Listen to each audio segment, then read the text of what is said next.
Perkenalkan, kami dari kelompok 14, Puisi Modern Satire. Di sini kami beranggotakan Putri Maulia Utari dengan NIM 047, Ihwatun Hasanah dengan NIM 059, dan saya sendiri, Yolanda Jafera Borunenggolan, NIM 030. Di sini saya akan menjelaskan mengenai pengertian puisi modern satire. Satire berasal dari bahasa Latin, yaitu satura yang berarti kritikan atau kecaman terhadap suatu fenomena dan tidak puasnya hati suatu golongan. Puisi satire sendiri adalah puisi yang berisi sindiran, halus atau kritikan kepada penguasa atau orang yang memiliki kedudukan.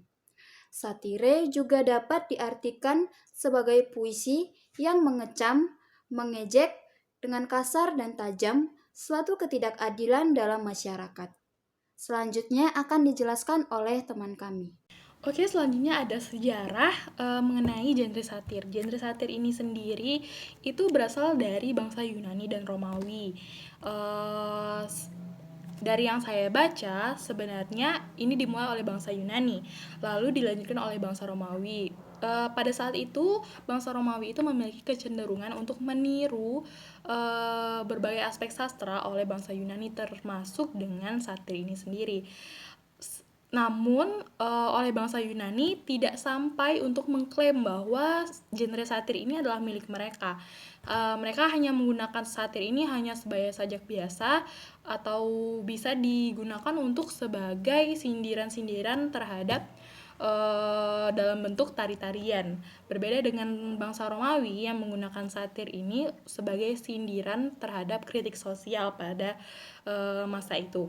Lalu pada bangsa Romawi sendiri, orang yang pertama kali menggunakannya adalah filsuf sinih Surya Manipus dari Gadar, yaitu 290 sebelum Masehi. Lalu ada juga yang tertera itu Faro 116 sampai 270 sebelum Masehi. Lalu di sini ada pendiri resmi nih genre satir.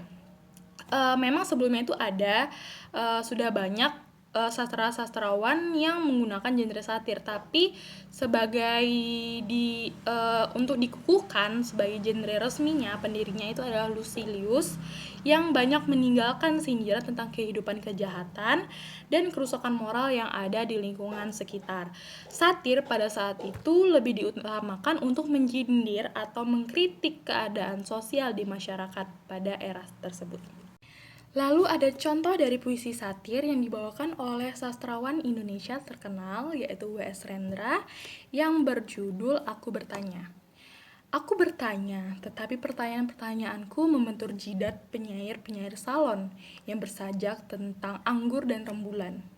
Sementara ketidakadilan terjadi di sampingnya, dan 8 juta jiwa kanak-kanak tanpa pendidikan termangu-mangu dalam kaki dewi kesenian.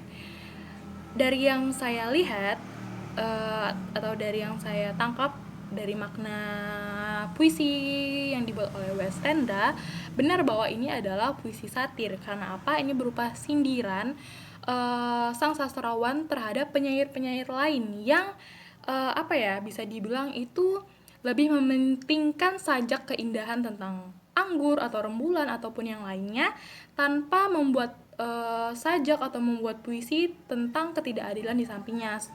Dan pada saat itu terjadi ketimpangan sosial, anak-anak banyak tidak mendapat pendidikan yang hanya bisa termangu-mangu dalam kaki dewi kesenian.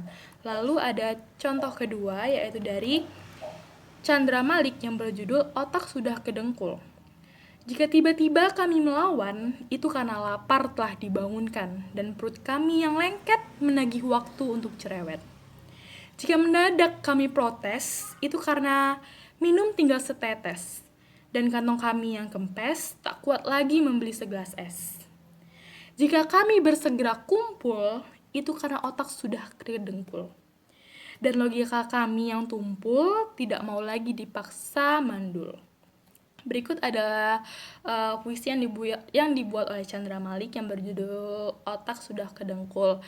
Yang bisa saya tangkap di sini adalah sindiran mengenai perekonomian ya mungkin saat itu, karena saat itu banyak sekali orang-orang yang kelaparan, yang tidak mendapatkan makanan atau yang susah untuk mendapatkan air minum. Lalu juga banyak yang yang tidak bisa untuk membeli makanan, tidak bisa membeli minum. Lalu ketika kesabaran mereka habis, mereka menunjukkannya dengan melawan ataupun berprotes pada saat itu, mungkin pada pemerintah, karena pemerintah yang mengatur semua perekonomian di masyarakat. Lalu ada, jika kami bersegera kumpul, itu berarti mungkin jika mereka sudah berkumpul untuk menyatukan suara, ketika mereka sudah menyerah untuk bertahan terhadap pemerintah pada saat itu, mereka lebih memilih untuk bersatu, mungkin protes atau demo terhadap pemerintah. Begitulah salah satu contoh dari puisi satir yang dibawakan oleh sastrawan Indonesia yang terkenal. Slide selanjutnya, ciri-ciri puisi satir. 1. Berbentuk rapih dan simetris. 2. Berisi sindiran. 3. Sebagai puisi 4 seuntai.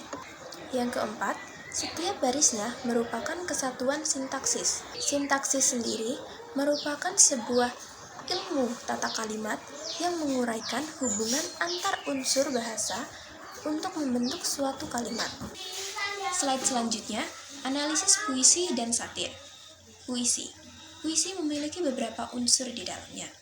Dalam hal tipografi, puisi meliputi diksi atau pemilihan kata, imaji, pencitraan, rima dan irama, serta gaya bahasa.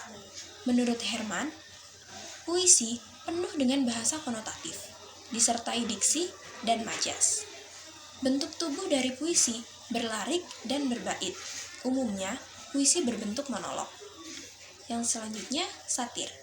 Satir mengandung olok-olokan, sindiran, maupun ejekan terhadap suatu kondisi. Satir bersifat implisit, cenderung melebih-lebihkan, cerdas, sekaligus ironis. Satir mengekspos dan membongkar wajah sebenarnya dari suatu hal. Satir menggunakan bahasa sarkasme, ironi, atau parodi. Sekian presentasi dari kelompok kami. Kurang lebihnya kami mohon maaf. Terima kasih.